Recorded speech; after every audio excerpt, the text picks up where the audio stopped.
artea eta euskal diaspora lotuz, antolatu duten bieguneko jardunaldiari begiratuko diogu, datorren astean egingo du Eusko Ikaskuntzak.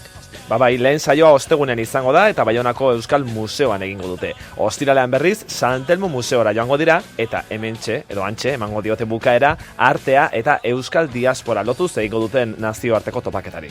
Aitziber Salinas, kaixo, egunon. Kaixo, egunon. Bueno, eta jardunaldi hau ez gainera erakusketa ibiltari bat ere zabalduko duzu, ezta? Hori da, zabalduko da jardunaldi hauekin batera eta Euskal Herrian zehar ibiliko da 7 lurraldeetan, 2007 arte, beraz ikusteko aukera izango dugu, guztio, pentsatzen dut. Galde diezaiogun erakusketaz Ismael Manterolari, bera arte kritikoa da, eta jardunaldiak antolatzen dituen batzorde zientifikoko kidea ere bai. Kaixo, egunon, Ismael? Egunon. Bueno, esan dugu euskal artistek diasporari buruz duten ikuspegia bilduko duela erakusketak, nolako izango da? Erakusketa bitxixamarra izango da. Gaia erraxa ez da, eta arte garaikidetik ikustia nola izan den diaspora hori edo diaspora hoiek, gauza oso ezberdina daude edo arrazoi ezberdinak izan dira euskaldunak kanpora joteko, alde horretatik ere bitxixamarra izango da, egongo da alde batetik pintura, baina baita ere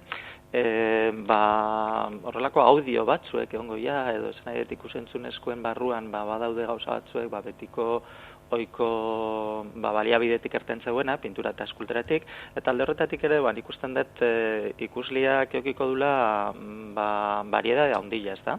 Eta gero, gaia bera ere, nabardura ezberdinen arabera antolatu da, eta orduan, nik usten dut gauza bitxixamarra izango da gutxienez, ez? Lehiaketa batekin lotutako erakusketa da, ez da, Ismael? Bai, berez sari batzuek baratuko dira, eta, horrea aurkeztu dianak, pentsatuko du, sari bat erabazteko aukera akala, bai. Ikusiko dugu, ezin jakin ostegun ostiralera arte zein izango den irabazlea, ez da? Ostegunean izango da sari banaketa, Baionako museoan nik usten da zeiretan, edo horrelako zerbait. Usten zeiretan zabaltzen dela, eta hor bertan esango dira saridunak zein dian, eta sari banatuko dira. Eta jardunaldiaz, Ismael, nola zergatik lotu nahi izan duzue, diaspora eta artea? Bueno, nik usten dut aspalditik daola gaia hor bueltaka, 2013an okrespanago, amaika bide elkartea izeneko elkarte batek hain zuzen antolatu zuen artea eta exilioen arteko kongreso bat, eta ordutik nik usten dut zabaldu dela pixkat artea eta diasporaren arteko harremana aztertzeko gogua, ezta? Horrelako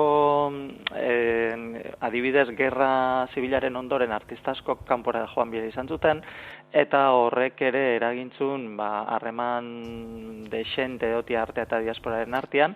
Gero kanpoan bizitako euskaldunek ere modu bat zuten Euskal Herria gordetzeko modu batea edo bestea artearen bitartez, eta nik usten dut gai horiek guztiak alde artistikotik aparte, alde antropologikotik ere aztertzeko biharra ikusi dela, eta horreatik erabaki izan ez da kongresoan kolokio bada edo elkarrizketa bada, eta nik usten dut biharrezkoa dela pixkat horrelako panorama orokor bat egitea gaiaren inguruan. Beraz, jaso duela atzerritik eta euskal arte horrek edo izan duela eraginek atzerrian ere?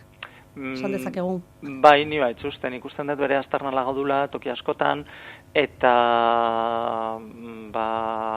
ez da bakarrik Euskal Herrian egon dala horrelako begirada bat, kanpoan egiten zana eta nola etortzen zan edo nola bueltatzen zan eta nola etxan bueltatzen. Baita ere, Euskaldunak egon dian tokitan zerbait gelditu da, ez da? Bai, eta kontrako bideari ere begiratuko diozu, ez da? Artea berez oso kontzeptu zabala da, eta pixkat zehaztuta adibidez, emigrantek literaturan, bersolaritzan eta prensan ze presentzia izan duten? Baita hori ere beste gai bada, eta nik uste dut hori azkenengo urtetan ere asko lantzen aidan gai bada, Eta bai, horre hongo da presente, ez? Batez literaturan, zineman eta euskal presentzia nolakoa izan dan, edo nolakoa dan, oraindik ere, Bai, hori Claude Mehatxek aztertu du, ez dakit berarekin hitz egin da jakiterik izan ote duzun ze ondorio atera dituen, edo ze iritzi daukan berak adibidez, diasporari buruz oso ikuspegi topikoak agertze ote diren, edo...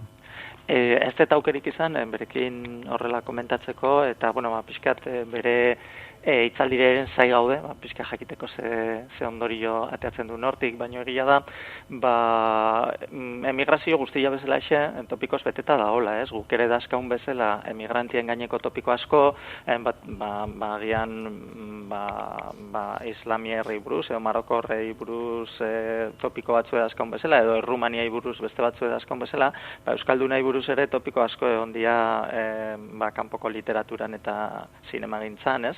Eta orduan ikusten dut ondorio politak, nik behintzat jakiteko desiatzen nahoia, topiko horiek, danok imaginatzen ditxeun topikoa dira, baino, pixkat hobeto aztertzea nahiko nuke eta jakitea benetan zein dian, ez? Topiko asko, oraindik gaur egun asko mantentzen ditugunak, hementxe, ez da?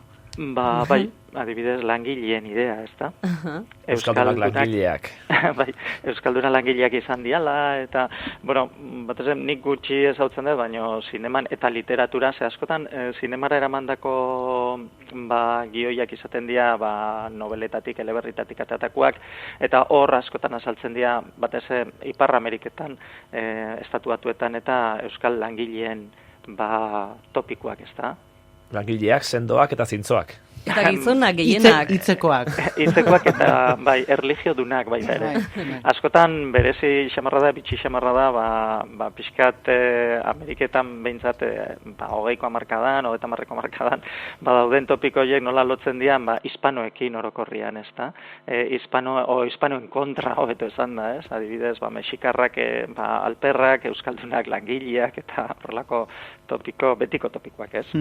Eta hasiera aipatu dugun gaira itzulita, euskal arteak nola biziraun zuen frankismoaren urtetan, eta erbestean ze adibide jasoko dituzue hor?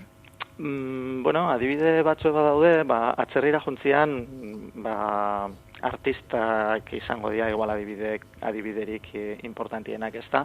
Nik usten dut, atzerrira junbiari izan zuten artista batzue badaudela, tartean arteta izan daiteke agian ezagunena, baina Tella Etxe adibidez, Perun pasazitula bere bizitzako azken urtiak, azken urte desente, eta, horrek ere, pixkat, ez dakit, kuriosidea handia sortzen du jakiteko behaiek nola jarraitu zuten pintatzen, nola jarraitu zuten pixkat alde nostalgiko batekin bizitzen, zeinentzat pintatzen zuen, zeintzian behaien bezeruak, euskaldunak, bertajundako euskaldunak ere nola ikuste zuen euskal artia edo artia euskal herrian, eta geho, pixka kontrastatuta hemen gelditu zianakin edo bueltan etorri zianakin, ez da? Nola hemen pixkat arte mota batek jarraitu zuen, bere ibilbide pixkat internazionalago bat, eta haue pixkat gelditu zian ataskauta nostalgia batean, ez da? Hori interesgarria da ikusteko, aztertzeko, eta geho, hor aztertuko da baita ere gauza interesgarri bat, eta da ez bakarrik praktika artistikoa baita ere teoria artistikoa, ez? Juan de la Encina dalako batek, beha zan Euskal Herriko kritikorik importantenetako bat, gerraren momentuan, beak zuzentzezun Madriko Arte Modernoko museua, eta, atzerrira junbiari izan zuen, exiliatu inbiari izan zuen, eta Mexikon jarraitu zituen bere ikerketak, arte kritikaren inguruan, eta nik usten dut, aztarna ondi xamarra lagazula han, eta guretzat jarraitu zuen izaten, nik ez dut uste, 70ko hamarkadara arte dorlako zerbait, etzan gainditu horrelako figura intelektual bat, ez da? Beraz, Ismael, ezaugarri desberdinak, diasporan edo hemengo arteak garapen desberdina izan zuelako, eta garapena ere desberdina izango zen, norabide desberdina hartuko zuen aurrera begira ere, ez da? Bai, dudik gabe, adibidez, horretan oso interesgarria da Oteizaren papela, ezta? Berriz ere beti Oteizara bueltatzea Euskal Artea buruz hitz egiten duenean, baina egia da, Oteizaren diaspora etzala izan politikoa, bera gerra baino lehen juntzan Ameriketa, baina biharrezkoa izan zan diaspora hori, Euskal Artearen berrikuntzarako. Bera bueltatu zan 1948an, bera bueltatu zan gerra bizi gabe, beraz, trauma hori etzun zuzenian bizi, eta alde horretatik ere beste jarrera batekin bueltatu zen, ez? Eta horrek eragintzun baita ere, pixkat hemen beste modu batera eragitea Euskal Herriko artean, bertako artean, eta bertako artea ere beste ibilbide, beste norabide batzuek hartzia, ezta? Eta beste norabide horiek nik usten dut izan ziala gehiago abanguardia baten alde, eta ez horren beste proiektu moderno pixka konserbatzaile baten alde, ez? Hitz egin dugu, atzerrira edo diasporara joan ziren artistei buruz. Artistek egindako lana, euskal artistek egindako lana nola ikusi da diasporan? Nola ikusi dute diasporan euskal artea? Orokorrian euskal artea diasporan kostumbrismotik eta folklorikotasunik ikusi da, batez. Eta nik usten dut bi moduta, ez? Alde batetik atzerrira juntzianak arrazoi politikoak ziala eta euskalduntasuna horrela ikusten zutelako, horrela gelditu zitzaielako, eta bestaldetik diaspora jundako jende asko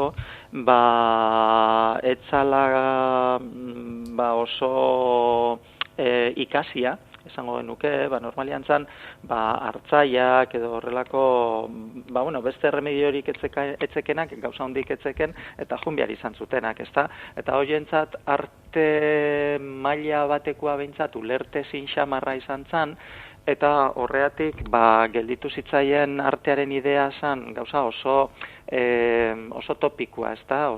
Eta oso berriro ere topikoak.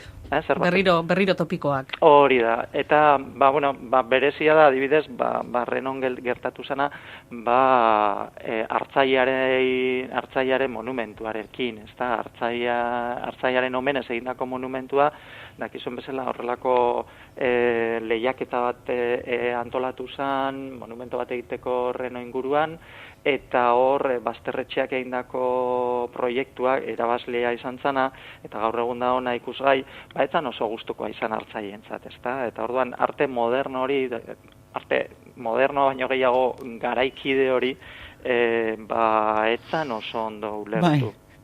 Bueno, hori, esparru guztitan gertatzen da pixkat nostalgiaz, egindako begirada horrek ez daukala gero, benetako realidadearekin zer ikusirik, diasporatik baino gehiagotan esan izan dutena, ezta?